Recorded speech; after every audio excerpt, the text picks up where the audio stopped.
Sopir dan kernet truk pengangkut tanah melakukan aksi protes hingga melumpuhkan jalan. Mereka meninggalkan truk mereka di Jalan Raya Legok, Kabupaten Tangerang, Banten, sementara para sopir truk dan kernet melakukan aksi protes Jalan Raya Parung Panjang, Kabupaten Bogor, Jawa Barat. Protes dilakukan terkait pembatasan jam operasional truk di Jalan Raya Parung Panjang oleh pemerintah Kabupaten Bogor, Jawa Barat. Menurut sopir truk, aturan sebelumnya membolehkan truk kosong melintas mulai pukul 19. Namun dengan peraturan baru, semua truk baru bisa beroperasional melalui Jalan Parung Panjang mulai jam 22. Tadinya bisa jalan masih sore, akhirnya nggak bisa.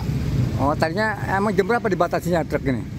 Jam 7 juga bisa. Jam 7 bisa. Kosongan ya. Bisa lewat. Ya. Kalau isi? Kalau isi tetap jam 10. 10. Ya. Tapi kalau kosong? Biasanya jam 7 udah bisa lewat. Nah, sekarang ngamprok jam 10. Akibat aksi para sopir truk tanah Jalan Raya Legok lumpuh, keadaan ini tidak hanya mengganggu aktivitas warga, juga distribusi bahan kebutuhan pokok dan strategis. Yes, hampir 2 jam lah itu dulu. Oh, Pertamina diburu-buru waktu. oh gitu. Takutnya si isiannya juga surut. Surut lah. Kelamaan jalan. Para sopir mengancam aksi demo blokade jalan akan terus dilakukan hingga tuntutan mereka dikabulkan. Dari Kabupaten Tangerang, Banten, Aimarani, iNews melaporkan. Pemirsa, kita awali dengan informasi pertama di mana sepasang suami istri tewas tertimpa tebing yang longsor di Wonosobo, Jawa Tengah. Longsor dan banjir terjadi akibat hujan deras mengguyur kawasan tersebut.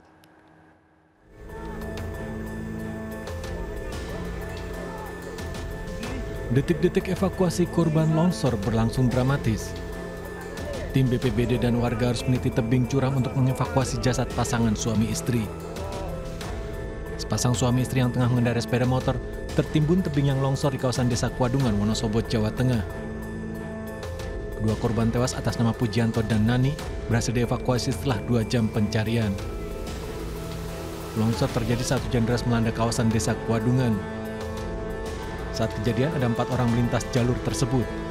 Namun pasangan Pujianto dan Nani tak dapat menyelamatkan diri dan terseret material longsor dalam jurang sedalam 20 meter bersama sepeda motornya. Kendaraan masuk ke jurang sedalam 20 meter karena tersangkut tebing yang longsor itu sehingga pengendara dan kendaraan ikut terperosok ke jurang. Ada berapa kendaraan Pak yang terkena longsor Pak? Yang kena terlongsor kebetulan dua kendaraan. Warga tengah membersihkan material longsor dari jalan.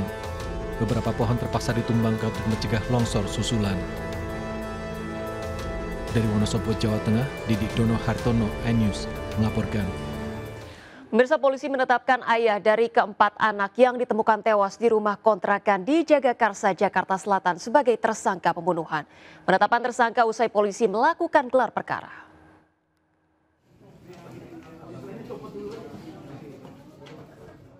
Polisi menetapkan Panca Darmansyah, ayah yang tega menghabisi nyawa keempat anaknya, sebagai tersangka pembunuhan. Penetapan tersangka usai polisi melakukan gelar perkara dan memeriksa 12 orang saksi. Polisi juga mendapat barang bukti berupa ponsel dan laptop untuk merekam sebelum kejadian, saat kejadian, dan saat tersangka bermasalah dengan istrinya. Polisi menyebut tersangka mengakui perbuatan kejinya itu. Polres Metro Jakarta Selatan telah melaksanakan gelar perkara dalam rangka penetapan tersangka inisial P dalam kasus pembunuhan 4 orang anak yang terjadi di Kebagusan, Jakarta Selatan. Kondisi tersangka sendiri dilaporkan makin membaik setelah dirawat di RS Polri. Tersangka jalani perawatan setelah ditemukan sejumlah luka akibat sayatan benda tajam di tangannya. Baru ada pemeriksaan pendahuluan, jadi belum diperiksa secara tuntas ya. Jadi menyesuaikan dengan kondisi fisik yang ada. Jadi kita harus melihat kondisi yang ada ini, kemudian kita sesuaikan, jangan berdulu. Jadi sambil kita obati, penyidik bisa memeriksa secara pendahuluan. Warga temukan jasad 4 anak dengan usia 1 tahun hingga 6 tahun di rumah kontrakan mereka di Jagakarsa, Jakarta Selatan beberapa hari lalu. Diketahui para korban merupakan kakak beradik. Sementara polisi temukan ayah korban di dalam rumah dengan keadaan tangan terluka sehingga dievakuasi dan dirawat di rumah sakit. Ada dugaan kasus pembunuhan ini dilatar belakangi masalah ekonomi karena kedua orang tua korban sering cekcok bahkan berujung KDRT. Dari Jakarta, tim liputan melaporkan.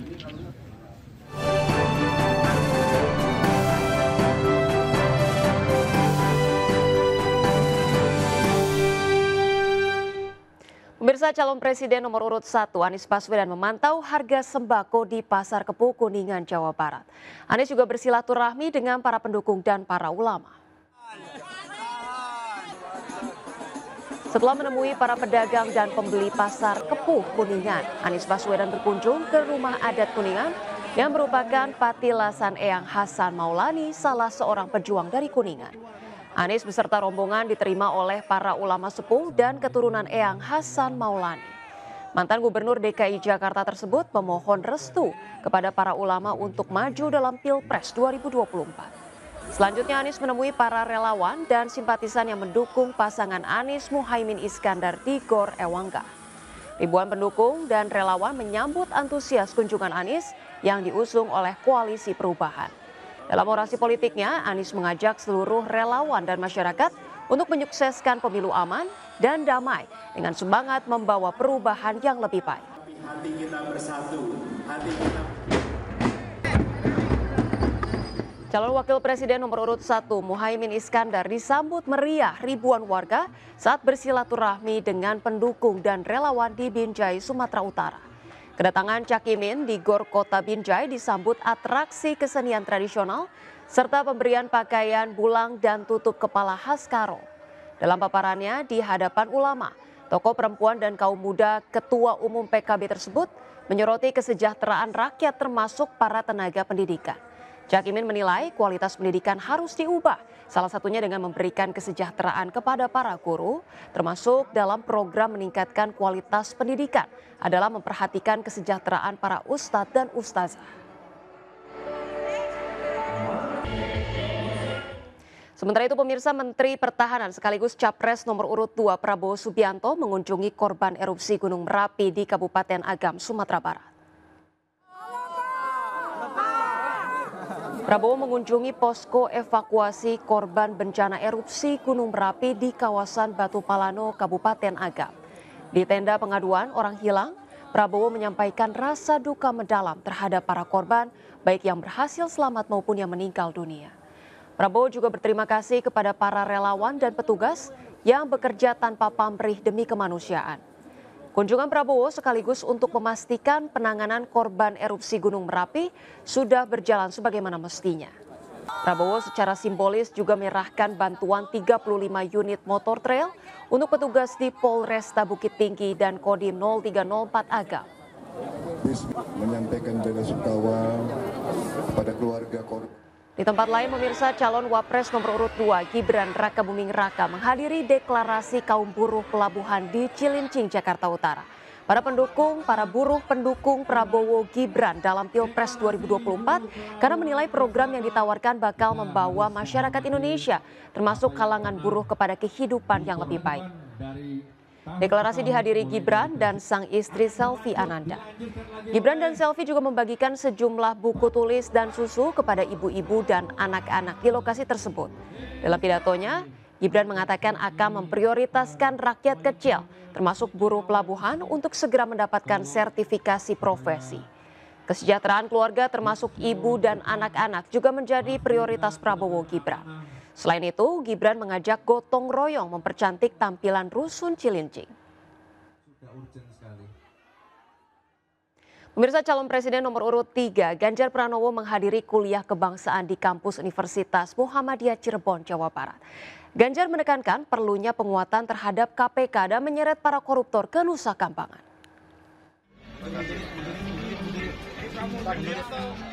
Kunjungan Ganjar Pranowo ke kampus Muhammadiyah Cirebon, Jawa Barat disambut para sivitas akademika.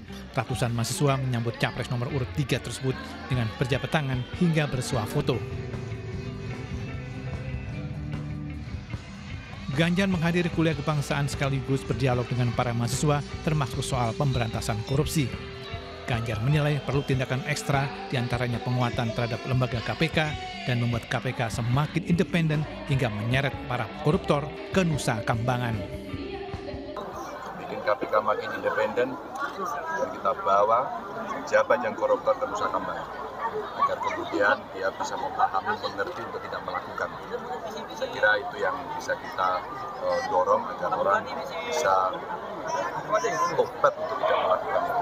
Rakyat parah betul dan pasti situasi ekonomi akan memburuk karena korupsi. Ganjar menyatakan perilaku koruptif oknum pejabat bisa berdampak pada pendapatan dan penerimaan negara. Dari Cirebon, Jawa Barat, To Iskandar melaporkan. Ya, sementara di Bandung, Jawa Barat, calon wakil presiden nomor urut 3 Mahfud MD menghadiri peringatan Hari Anti Korupsi Sedunia. Mahfud menegaskan pemberantasan korupsi harus dilakukan secara benar dan sungguh-sungguh.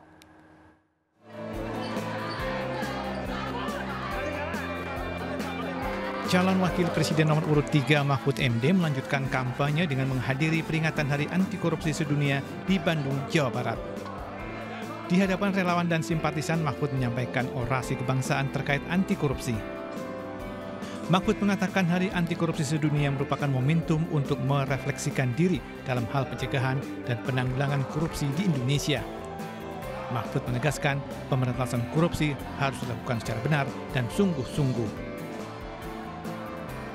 Pada akhirnya Ganjar Mahfud memegang 3 prinsip utama atau 3 prinsip janjinya, yaitu taat kepada Tuhan, patuh pada aturan hukum, dan setia kepada rakyat.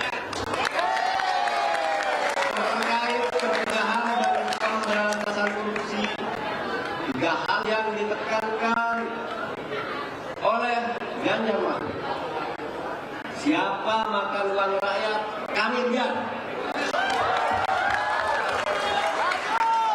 Hati-hati bahwa kami adalah peluru tak terkendali untuk membebas korupsi. Berdua dengan Ganjar Pranowo, Mahfud menyatakan pemimpin harus punya keberanian dan nyali besar memimpin pemberantasan korupsi sebagai salah satu kejahatan luar biasa. Dari Bandung, Jawa Barat, Irfan Hardiansyah dan Bagus Prastia melaporkan. Pemirsa, istri Capres nomor urut 3 Siti Atiko Supriyanti menghadiri sarasehan dalam rangkaian peringatan Hari Anti Korupsi dan Hari Hak Asasi Manusia. Siti Atiko mengatakan budaya anti korupsi harus diterapkan dari keluarga hingga bernegara. Sarasehan anti korupsi digelar di salah satu hotel di Jakarta dan kehadiran Siti Atiko disambut hangat para peserta. Dalam paparannya, perempuan berusia 52 tahun tersebut berbagi pengalaman menanamkan sikap dan budaya anti korupsi baik di dalam keluarga maupun lingkungan. Ketika menjabat Gubernur Jawa Tengah, Ganjar Pranowo dan keluarga juga menerapkan prinsip hidup dan budaya anti korupsi. Atiko menegaskan, anti korupsi bisa dimulai dari hal-hal yang sederhana, termasuk tidak menerima hadiah atau gratifikasi terkait dengan jabatan yang diemban pasangan di semua level jabatan. Saat berkunjung ke pameran, misalnya Ganjar dan keluarga juga selalu membayar produk yang dibeli, bukan menerima gratisan dari pedagang. Pemirsa, seorang pria di Mojokerto, Jawa Timur pingsan saat memperbaiki atap rumah. Korban dievakuasi menggunakan forklift dari ketinggian 5 meter. Tim relawan PMI Kota Mojokerto dan warga mengevakuasi seorang pria parubaya di perumahan Puri Mojo Baru, Kabupaten Mojokerto. Pria tersebut pingsan ketika sedang memperbaiki atap rumah yang bocor. Diduga penyakitnya kambuh setelah menjalani operasi hernia pekan lalu. Relawan menggunakan forklift untuk menurunkan korban dengan tandu dari atap rumah setinggi 5 meter. Bantuan mesin forklift diperoleh dari seorang warga setempat. Korban kemudian dibawa ke Rumah Sakit Gatul, Kota Mojokerto.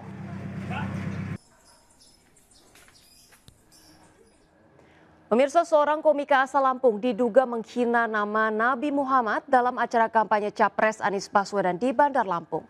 Mengundang kontroversi, komika Aulia Rahman diamankan polisi dan dimintai keterangan. Coba lo cek penjara, ada berapa nama yang namanya di penjara? Kayak penting aja nama sekarang. Inilah potongan video viral terkait materi stand up yang dikeluarkan komika Aulia Rahman yang diduga menghina Nabi Muhammad SAW dengan mengatakan banyak orang bernama Muhammad yang dipenjara. Video diambil saat komika tersebut tampil di sebuah kafe di kawasan Sukarame, Bandar Lampung dalam acara kampanye Capres Anies Baswedan. Mengundang kemarahan netizen, Aulia Rahman memberikan klarifikasi dan memohon maaf kepada umat Islam. Warahmatullahi wabarakatuh. Saya ingin mengklarifikasi dan memohon maaf atas video yang beredar baru-baru ini terkait dengan materi saya di acara Desak Anies.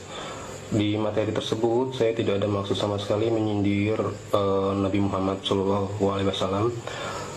Saya hanya bermaksud menyindir orang yang saat sekarang ini memiliki nama Muhammad, cuman beberapa di antara mereka kelakuannya tidak mencerminkan arti dari nama tersebut. Presiden Komunitas Stand Up Komedi Indonesia, Ajis Doa Ibu, menanggapi viralnya video dan turut memohon maaf kepada seluruh umat Islam di Indonesia.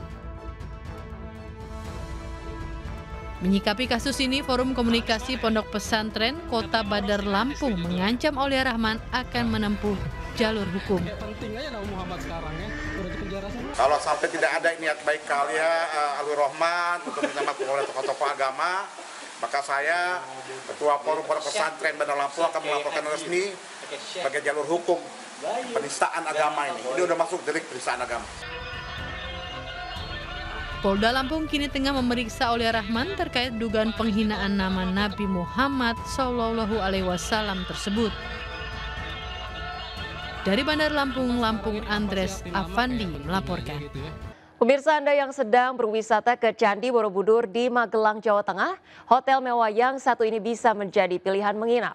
Memiliki bangunan dengan konsep Candi Borobudur, hotel terletak di dekat pegunungan Menoreh, di mana suasana sejuk sangat terasa.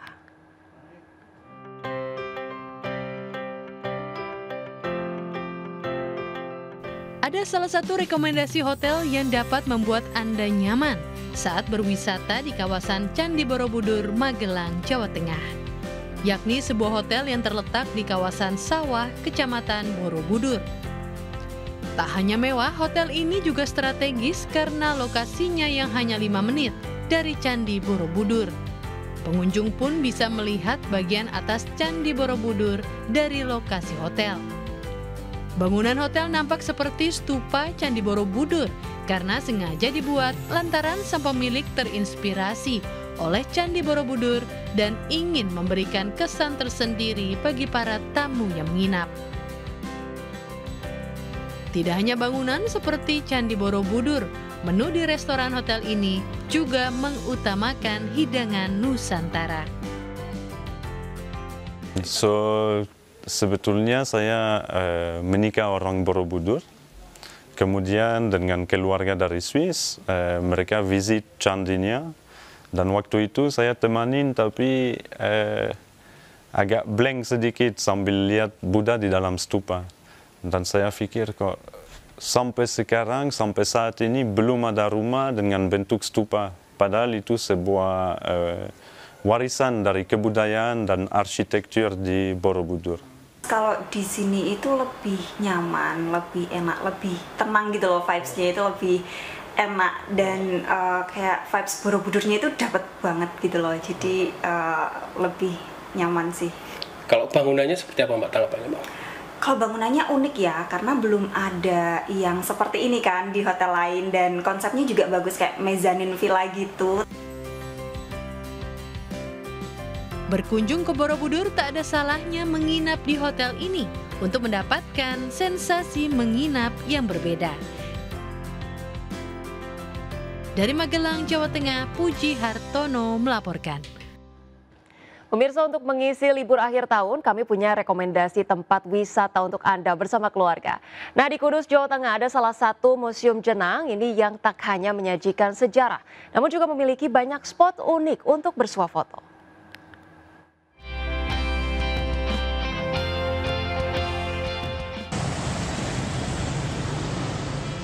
Berbeda dengan museum kebanyakan, sebuah museum di Kudus, Jawa Tengah menghadirkan suasana berbeda bagi para pengunjung.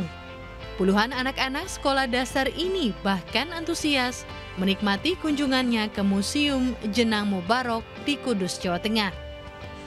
Tak hanya belajar sejarah kota Kudus, mereka juga bisa mengenal hal-hal lainnya, seperti miniatur Menara Kudus dan Rumah Joglo khas Jawa Tengah.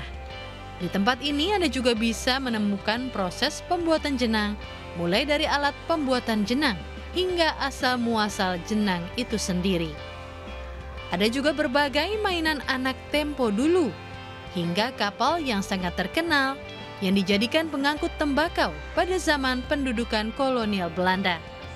Nah, kita coba membuat museum dengan mengalihkan pandangan seperti itu. Jadi pandangan di Museum Jenang, kalau orang masuk ke Museum Jenang akan merasa berbeda. Kita disajikan oleh beberapa sejarah dari Jenang, ada sejarah dari kota Kudus, kemudian ada spot-spot yang kita bikin instagramable atau untuk anak muda cocok buat foto-foto, seperti itu. Untuk harga tiket masuk, Anda hanya perlu menyiapkan Rp10.000 saja. Sangat cocok bagi Anda yang akan bersiap untuk menghabiskan masa liburan akhir tahun bersama keluarga. Dari Kudus, Jawa Tengah, Lazarus Sandi melaporkan. Pemirsa, bagi para pecinta durian, musim buah yang satu ini tentu selalu dinantikan. Apalagi kalau bisa makan gratis sepuasnya dan bisa dibawa pulang. Nah, kegiatan inilah yang kembali digelar MNC Finance dan MNC Leasing dalam Durian Vaganza.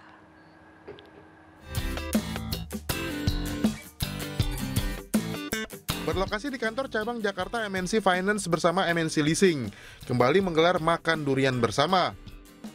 Mengusung tagline Makan Sepuasnya Bawa Pulang Suka-Suka, ribuan durian disiapkan pada Durian Vaganza tahun ini. Ajang ini menjadi persembahan untuk para mitra dan rekanan yang telah berkontribusi serta mensupport kinerja MNC Finance dan MNC Leasing selama tahun 2023. Kita kan tidak terlepas dari namanya kerjasama ya. Kita juga nggak bisa berdiri sendiri, pasti ada yang namanya saling support. Nah, kebenaran makanya ini apresiasi buat teman-teman yang tadi saya sebutkan. Jadi tagline kami itu makan sepuasnya, bawa pulang suka-suka. Durian Vaganza yang diinisiasi MNC Finance bersama MNC Leasing ini juga untuk mempererat hubungan antar perusahaan, serta simbol keberhasilan dan kolaborasi kesuksesan bersama.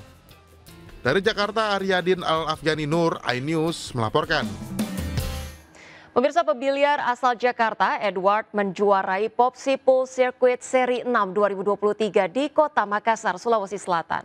Edward mengalahkan peraih medali perunggu SEA Games 2019 Ismail Kadir.